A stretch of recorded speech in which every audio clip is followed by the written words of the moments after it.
kuwa gatandatu ukwezi kwa mbere itariki enye 2025.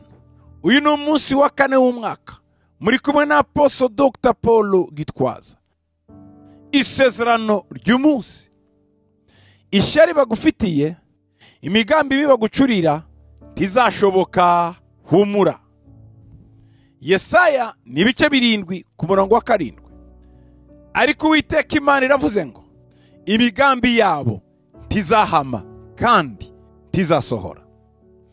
Ugize igihe urwanywa n'ibyo Imana yaguhaye kubamo, muri ako kazi, muri iyo nzu, kuri iyo modoka ufite, uwo mudamu Imana yaguhaye, uwo mugabo Imana yaguhaye, ibyo byose hari abo byahagurukije bagira ishyari ry'ubuzima bwawe, kuko hari aho uri muva, hari naho uri mujya, hari ibyo Imana imigukorera, hari ibyo Imana imikugezaho.